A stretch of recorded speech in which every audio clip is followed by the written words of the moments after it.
Gap रखिए, उसमें महसूस ना हो, सेव गैप रखिए कोई भी। तो तुम बड़ा वहाँ जाकर फ्री में रखिए। दे देना पैसे में कितने कितने वो 15,000 रुपए दे दे। वैसे तो लगे कमी बाकी फिर बिजली ज्यादा होनी चाहिए, मेरे पास पैसे हैं नहीं। तो वहाँ कमी वहाँ तो लगेगा मेरे ख्याल से 1,000-2,000 भी लग सकते हैं। 80 हैं? हाँ मैं हैं?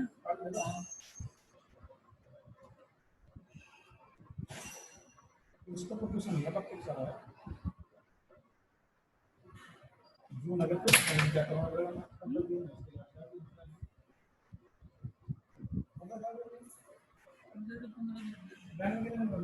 85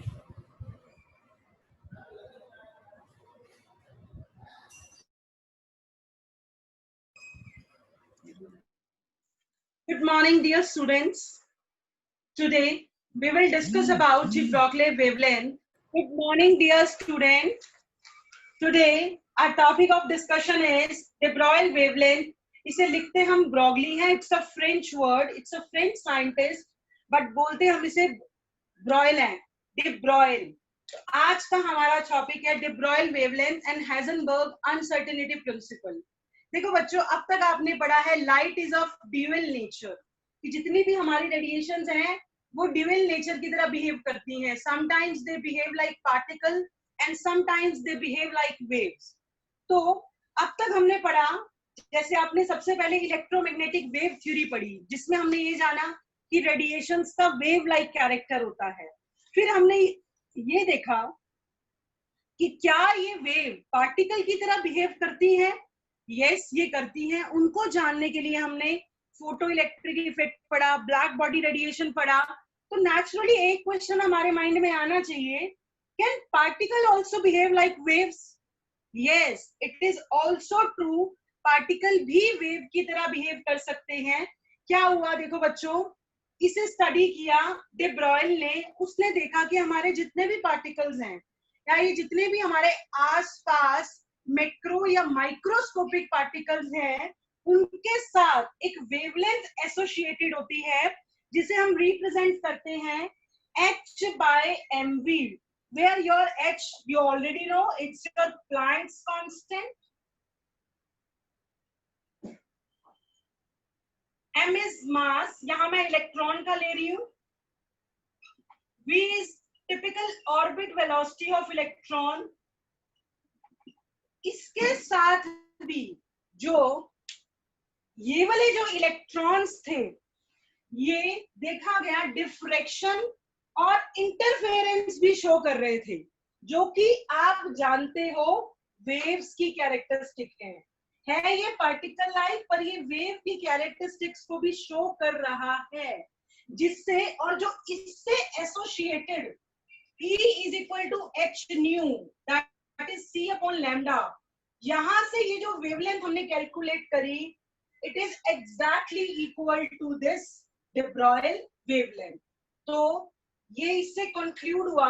de Broglie ने ये एक्सपेरिमेंट बहुत पहले करे थे, लेकिन काफी टाइम लग गया उसको वेरीफाई होने में, एक्चुअल ये वेवलेंथ कैलकुलेट करने में. तो de Broglie के हिसाब से किसी भी माइक्रो या मैक्रोस्कोपिक पार्टिकल के साथ जो वेवलेंथ एसोसिएटेड है, that is represented by h by mv. अगर आप यहाँ इलेक्ट्रॉन की जगह कोई और पार्टिकल ले रहे हो, तो हम यहाँ उस पार्टिकल का मास ले लेंगे. जैसे आप अगर मूविंग कार ले रहे हो, तो उसकी वेलोसिटी इनटू में mass of that moving car. ये था हमारा de Broglie wavelength.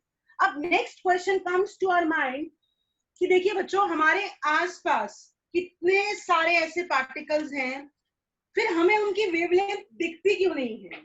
इसका जो हमारा de Broglie wavelength है, it is significant for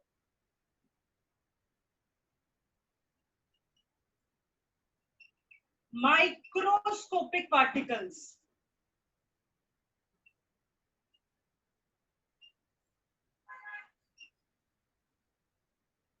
then macroscopic particles. ये क्या है? ये छोटे छोटे पार्टिकल्स के लिए सिग्निफिकेंट है, बजाय मैक्रोस्कोपिक पार्टिकल्स के लिए, मतलब छोटे छोटे पार्टिकल्स के लिए सिग्निफिकेंट है। ये हम कैसे देखते हैं, मान लो मैं एक टिपिकल इलेक्ट्रॉन ले रही हूं, मैंने एक लिया इलेक्ट्रॉन और दूसरी तरफ लिया tennis ball.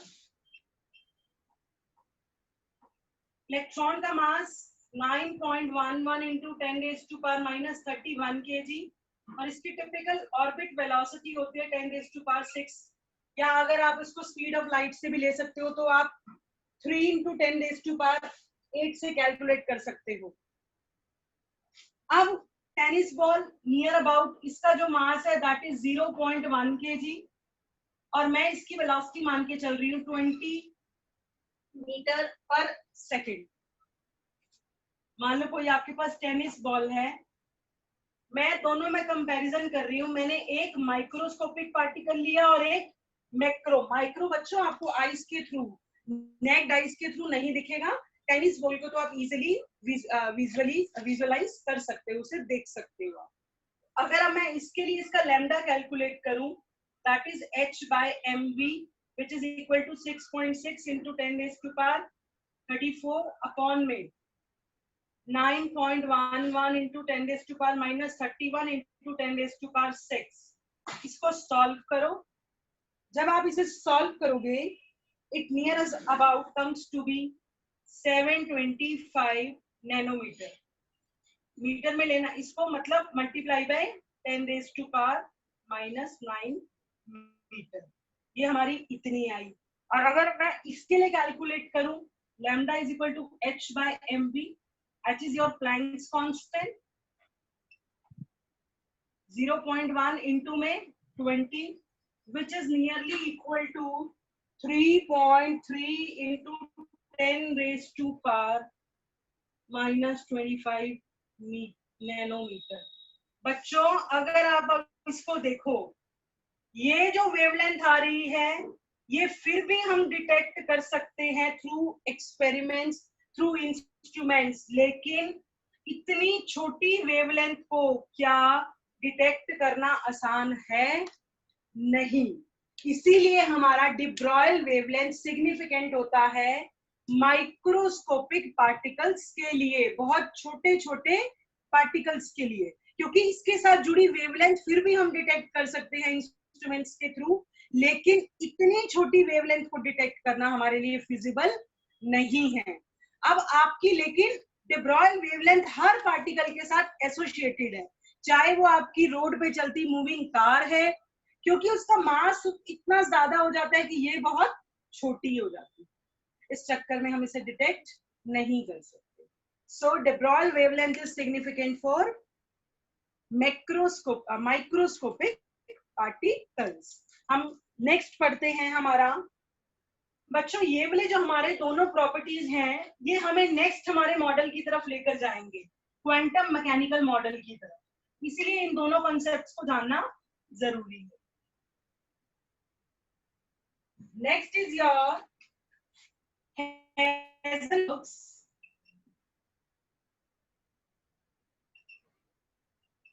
uncertainty principle.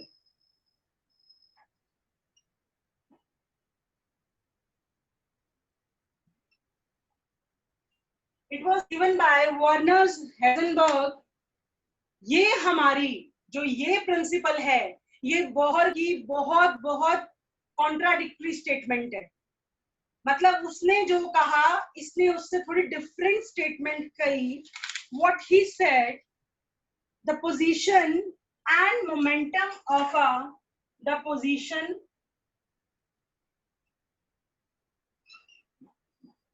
and momentum of a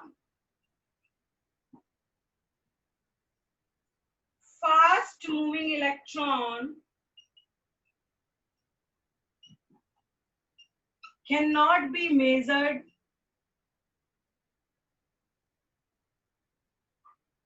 with accuracy and certainty. I should say with absolute accuracy क्या कह रहा है ये? मान लो बच्चों कोई भी इलेक्ट्रॉन मूव कर रहा है तो आप साइमल्टेनियसली आप एक साथ, साइमल्टेनियसली मतलब दोनों एक साथ, आप एक्यूरेसी और उसकी पोजीशन और मोमेंटम, किसी भी फास्ट मूविंग इलेक्ट्रॉन का ना तो आप पोजीशन और मोमेंटम एक साथ एब्सोल्यूट एक्यूरेसी और सर्टेनिटी के साथ मेजर कभी भी नहीं कर सकते। कोई भी इलेक्ट्रॉन अगर वो मूव कर रहा है तो मैं आपसे पूछूं कि भाई उसका मोमेंटम बताओ, momentum is your mass into velocity, और उसकी एग्जैक्ट पोजीशन बताओ, एग्जैक्ट एब्सोल्यूट। तो आप इकट्ठे कभी भी इन दोनों चीजों को मेजर नहीं कर सकते। ये हमारा किसने कहा? वर्नर्स हेजनबर्ग ने। इसने क्या कहा फिर? एक मैथमेटिकल एक्सप्रेशन दिया, what he said, delta x into delta p, it is approximate equal or greater than a positive value h by 4 pi। ये एक्सप्रेशन दिया इसने कि delta x that is uncertainty in position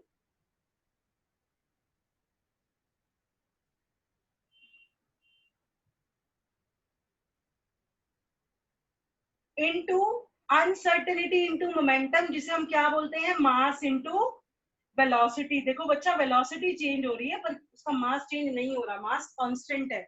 मान लो आप कोई moving car ले रहे हो या कोई भी मूविंग पार्टिकल ले रहे हो, मैं इलेक्ट्रॉन ले रही हूँ, तो उसकी वेलोसिटी चेंज हो सकती है पर उसका मास तो सेम ही रहेगा। That is approximate equal to, और ये इससे ग्रेटर है, h by 4 pi, pi 22/7, h plus constant. ये था हमारा हेजनबर्ग प्रिंसिपल का मैथमेटिकल एक्सप्रेशन। अब बच्चों ये क्या कह रहा है? ये भी हमारा अगले मॉडल की तरफ हमें लेकर जाएगा जो कि हमारा क्वांटम मैकेनिकल मॉडल है। It is also significant for macroscopic particles. और आप लोगों ने मुझे कल यही बताना है कि why electron can not exist inside the nucleus by Heisenberg uncertainty principle। आपने हेजनबर्ग अनसर्टेनिटी प्रिंसिपल की हेल्प से मुझे ये बताना है why electron cannot exist inside the nucleus। This is your homework। Heisenberg uncertainty principle is also applicable for microscopic particles, not for macroscopic particles। अब हम इस पे बेस्ड, दोनों पे बेस्ड एक आधा क्वेश्चन कर लेते हैं, फिर मैं अगला मॉडल आपको कराती हूँ, that is your quantum mechanical model.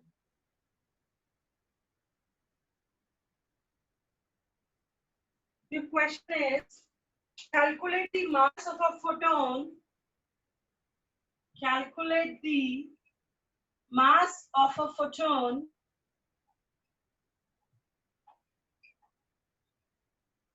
with wavelength 3.6 angstrom। This is your NCERT question। देखो बच्चों, आपको वेवलेंथ कितनी गिवन है? 3.6 into 10 raised to 3.6 angstrom, that is 10 raised to power minus 10 meter, because 1 angstrom is equal to 10 raised to power minus 10 meter। Simple है, आपको lambda is equal to h by mv, हमें ये calculate करना है। ठीक है, अभी आपका फोटोन है तो फोटोन हमेशा स्पीड ऑफ लाइट से चलता है, तो इस केस में मेरी वेवलेंथ ये है, प्लैंक्स कांस्टेंट की वैल्यू कांस्टेंट है, वेलोसिटी 3 into 10⁸ मीटर पर सेकंड। तो आप क्या करेंगे, यहाँ ये पुट कर देंगे, इसको यहाँ ले जाओ। सो मास है 6.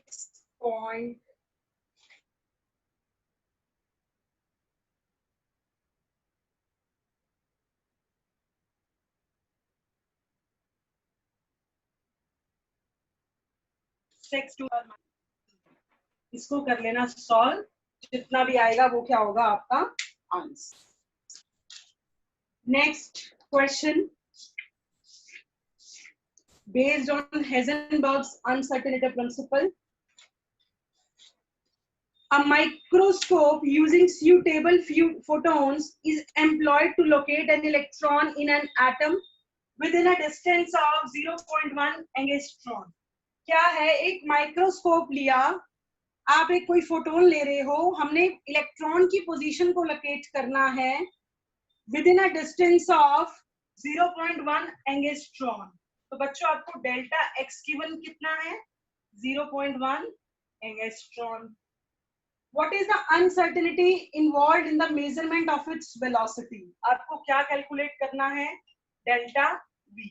आप क्या फॉर्मूला लगाओगे, डेल्टा x इंटू में m डेल्टा v, क्योंकि मोमेंटम हमारा क्या होता है, mass into velocity is equal to h by 4 pi. इसकी वैल्यू होगी 22/7, h हो गया आपका 6.6 इंटू 10⁻⁻34 इंटू में 7। डेल्टा एक्स आपको कितना गिवन है बच्चों, योर 0.1 इंटू 10⁻⁻10 मीटर, और आपका क्या है, इलेक्ट्रॉन है, तो इलेक्ट्रॉन का मास आप जानते हैं कितना होगा, इंटू में mass of electron that is 9.1 into 10⁻⁻31। इसको आप सॉल्व कर लेना और फिर क्या लिख देना, इसकी यूनिट्स। यूनिट्स क्या होंगी वेलोसिटी की, मीटर पर सेकेंड। ये थे हमारे Heisenberg and de Broglie wavelength. Next our topic is quantum mechanical model. Quantum mechanical model. देखो बच्चों, इस मॉडल में हमारा जो सबसे इंपॉर्टेंट टर्म आया वो ये टर्म आया, वो ये था साई। हमारा इस मॉडल में सबसे ज्यादा ये टर्म यूज होता है, तो पहले आप इस टर्म का मतलब समझ लो बच्चों। हमारा साई क्या है, ये हमारा होता है वेव फंक्शन।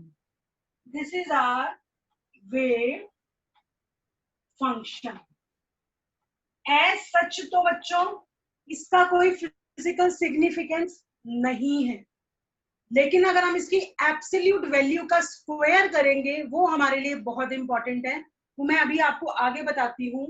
अब हम पढ़ रहे हैं क्वांटम मैकेनिकल मॉडल, जिसमें हमने पहला टर्म उठाया है साई, जो कि हमारे को पोजीशन ऑफ इलेक्ट्रॉन बताता है, इसका स्क्वायर, और ये हमें बेसिकली बताता है amplitude of wave. Amplitude of wave समझ गए, हाइट ऑफ क्रेस्ट और ट्रफ। क्या है साई का, हमारा एज सच कोई फिजिकल सिग्निफिकेंस नहीं है, लेकिन अगर हम एब्सोल्यूट का स्क्वायर करेंगे, ये हमारे लिए बहुत इंपॉर्टेंट है। It is also used to calculate energy of an electron. कैसे, हम इसके साथ एक ऑपरेटर लगाते हैं, that is our Hamiltonian operator. ये बिल्कुल आपका वही ऑपरेटर है जैसे आप मैथ्स में यूज करते हो, एडिशन, सब्ट्रैक्शन, मल्टीप्लिकेशन, सेम इस तरीके से ये हमारा ऑपरेटर है। एच हैमिल्टोनियन ऑपरेटर इनटू में साई इज इक्वल टू ई साई। ये हमारी क्या है, हैमिल्टोनियन ऑपरेटर, ये हमारा वेव फंक्शन, ये हमारा एनर्जी ऑफ इलेक्ट्रॉन। और इस पूरी इक्वेशन को क्या कहते हैं, श्रोडिंगर वेव इक्वेशन। और यू आर लकी कि आप लोगों के सिलेबस में इसकी डेरिवेशन नहीं है, क्योंकि काफी लेंदी और थोड़ी डिफिकल्ट डेरिवेशन है। आपको सिर्फ इतना ध्यान रखना है कि हैमिल्टोनियन ऑपरेटर इनटू में psi is equal to energy of electron into में साई। तो हमें बेसिकली ये क्या बताता है, energy of electron, position of electron और एम्पलीट्यूड ऑफ वेव। अब लेकिन इस साई का जो स्क्वायर है वो हमारे लिए बहुत इंपॉर्टेंट है। कैसे, अब हम देखते हैं।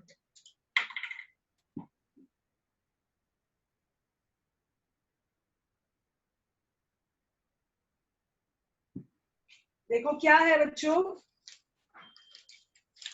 साई स्क्वायर। अगर आप इसके मोड को, इसके एब्सोल्यूट वैल्यू का स्क्वायर करोगे तो बच्चों ये हमें बताएगा probability of finding the electron around the nucleus. देखो क्या था बच्चों, बोहर ने क्या कहा कि हमारे जो इलेक्ट्रॉन्स हैं वो एक सर्कुलर ऑर्बिट में घूमते रहते हैं, ठीक है। उसने क्या बोल दिया कि इलेक्ट्रॉन पर्टिकुलर इस फिक्स्ड एनर्जी स्टेशनरी ऑर्बिट्स में घूमेंगे। लेकिन इसने क्या बताया कि साई स्क्वायर ऐसा एरिया है जहां पे इलेक्ट्रॉन्स के पाए जाने की संभावना 90% है। लेकिन इसने एक्चुअल ये नहीं बोला कि वो सिर्फ इसी एरिया में घूमेंगे। उसने क्या बोला कि ये वो एरिया है जहां पर इलेक्ट्रॉन के पाए जाने की प्रोबेबिलिटी मैक्सिमम है। तो वो हम किससे रिप्रेजेंट करते हैं, साई स्क्वायर से, which tells us the probability of finding the electron around the nucleus near about 90% probability हमें बता देता है। सिंपल सा एग्जांपल है बच्चों, you are studying in Da Century School. Your Da Century School is your orbit. आप कहीं भी घूम सकते हैं। लेकिन आप अगर 11th क्लास के स्टूडेंट हो तो आपकी सबसे ज्यादा पाए जाने की संभावना 11th मेडिकल या नॉन मेडिकल सेक्शन में मिलेगी। तो वो आपका हो गया ऑर्बिटल। इसने क्या नाम दिया उसे, ऑर्बिटल, जहां पे इलेक्ट्रॉन के पाए जाने की प्रोबेबिलिटी 90% है। लेकिन बोहर ने क्या बोला कि इलेक्ट्रॉन एक सर्कुलर शेप वाले एरिया में घूमते हैं, जिसे उसने ऑर्बिट या स्टेशनरी शेल का नाम दिया था। ठीक है, समझ गए कि आप 10 सेंचुरी स्कूल में कहीं भी घूम सकते हो, that is your orbit. But आप सबसे ज्यादा पाए जाओगे 11th मेडिकल या नॉन मेडिकल में, तो वो आपका क्या हो गया, ऑर्बिटल। तो please don't get confused with these two terms. Orbital is that area where you can find yourself maximum, but orbit is the circular disc-like structure where electrons can revolve. तो ये बिल्कुल उसके कॉन्ट्राडिक्टरी हो गया। Bohr ने क्या बोला, electron stationery orbits में घूम रहे हैं, लेकिन इसने बोला स्टेशनरी ऑर्बिट्स में तो घूमते हैं पर ये जरूरी नहीं है कि वो सर्कुलर ही घूमते रहे। कुछ जगहों पे वो बहुत ज्यादा रिजाइड करते हैं, कुछ पे कम और कुछ पे बिल्कुल भी नहीं। तो याद रखना हमने क्या बनाया, इससे बाउंड्री सरफेस प्लॉट बनाई इस मॉडल के थ्रू, बाउंड्री सरफेस प्लॉट। ये हमारे क्या होते हैं बच्चों, ये हमारे ऐसे एरियाज हैं, ऐसे प्लॉट्स हैं जो हमें इलेक्ट्रॉन की प्रोबेबिलिटी बताते हैं। जैसे मान लो मैंने ये कुछ एरिया मैं बना दी हूँ, जिसमें मैंने कुछ एरिया डार्क कर दिया, कुछ एरिया हल्का सा लाइट कर रही हूँ ये डॉटेड के थ्रू, और कुछ एरिया मैंने ब्लैंक कर दिया। तो बच्चों darker the area more is the probability of finding the electron. अगर किसी का बाउंड्री सरफेस प्लॉट डार्क है, इट मींस वो क्या बता रहा है, जहां पे इलेक्ट्रॉन मैक्सिमम रिजाइड कर रहा है। Next, lighter the area less is the probability of finding the electron.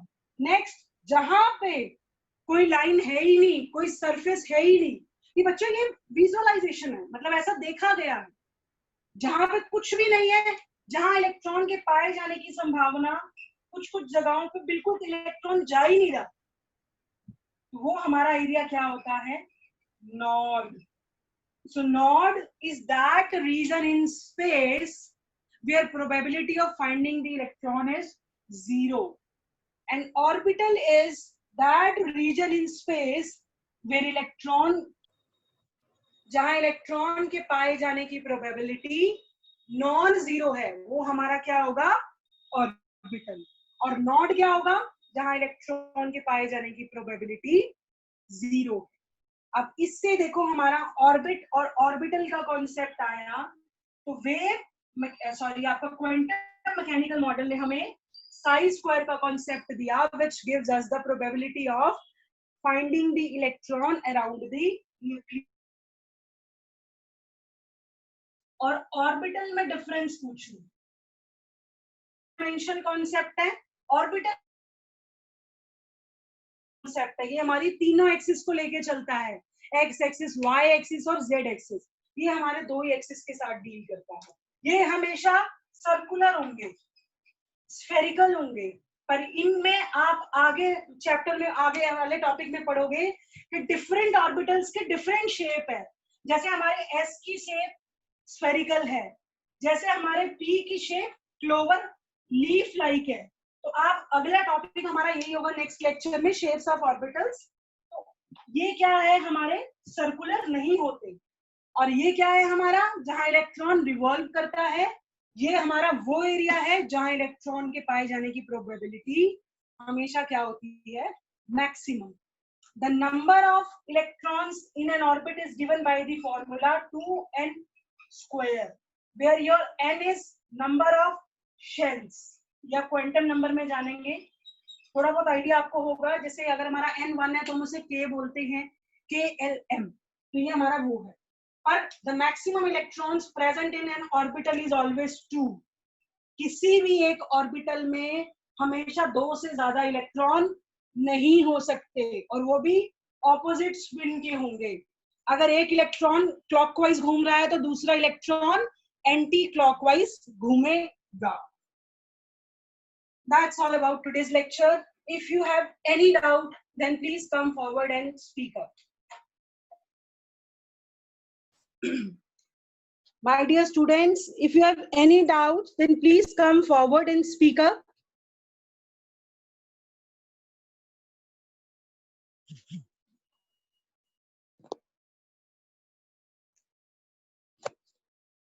ठीक है बच्चों, मतलब मैं ये मान के चल रही हूँ आपको सब समझ आ गया.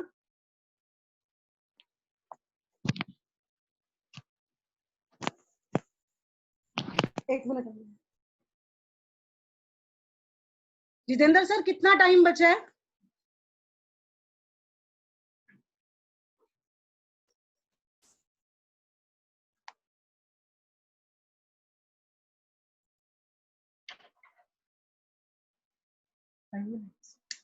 ठीक है बच्चों, फिर मैं आपको, अगर कोई डाउट नहीं है तो मैं एक छोटा सा टॉपिक और बता देती हूँ.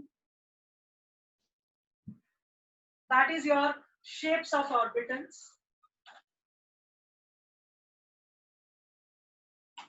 वैसे ये हमें क्वांटम नंबर के बाद पढ़ना चाहिए, लेकिन मैं आपको थोड़ा बहुत आइडिया दे देती हूँ.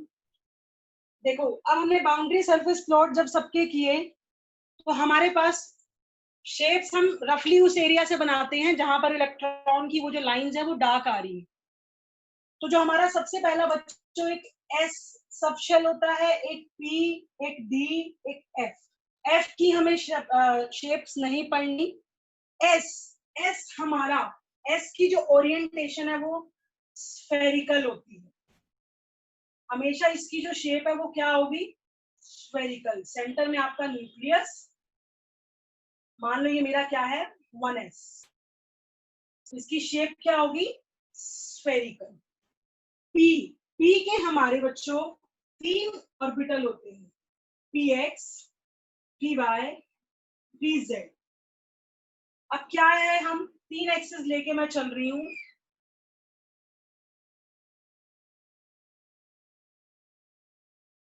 x, y, y.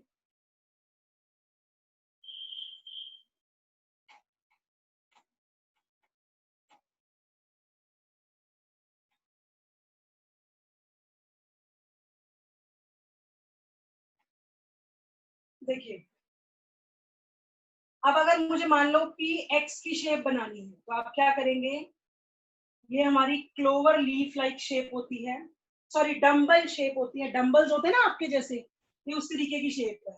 यहाँ मैं लिख रही हूँ प्लस, यहाँ हो गया माइनस। बच्चों ये प्लस माइनस का क्या मतलब है? मान लो ये आपका सेंटर है, तो जो चीज इस मेरे हाथ के ऊपर है, अबव दी प्लेन है, वो हमारा प्लस हो गया, और जो बिलो दी प्लेन है वो हमारा माइनस हो गया। जैसे मान लो ये अबव दी प्लेन हो गया तो प्लस, ये बिलो दी प्लेन हो गया तो minus. This is the shape of P x, this is the shape of py plus minus, and this is the shape of pz। ठीक है, नेक्स्ट आता है हमारा डी। डी के हमारे 5 ऑर्बिटल्स हैं।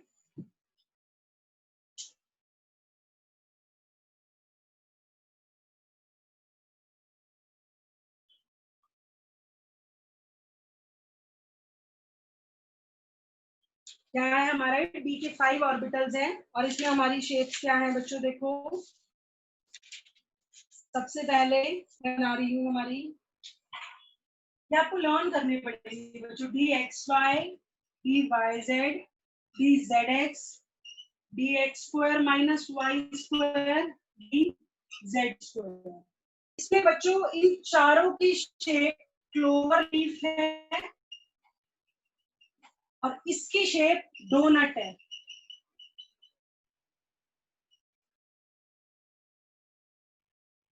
Plus plus minus, this is the shape of D z square, जिसकी बनानी आपको वही एक्सिस लोग है। जैसे मैंने लिया ये डी एक्स वाई, एक लोग यहाँ, एक यहाँ, एक यहाँ, एक यहाँ, और आमने सामने वाले लोग प्लस और इधर वाले माइनस। अब मुझे डी वाई जेड चाहिए, तो मैं क्या ले रही हूँ? वाई और जेड से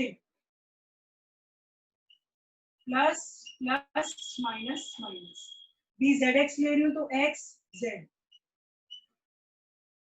प्लस प्लस माइनस माइनस। इसमें ध्यान रखना, इसमें आपको ऊपर बनानी है, same plus plus minus minus plus plus. ये हमारे डी ऑर्बिटल की शेप्स है। तो ये था आपका छोटा सा टॉपिक, शेप्स ऑफ ऑर्बिटल्स का। In the next class we will discuss about quantum numbers. Is there any doubt? Is there any doubt?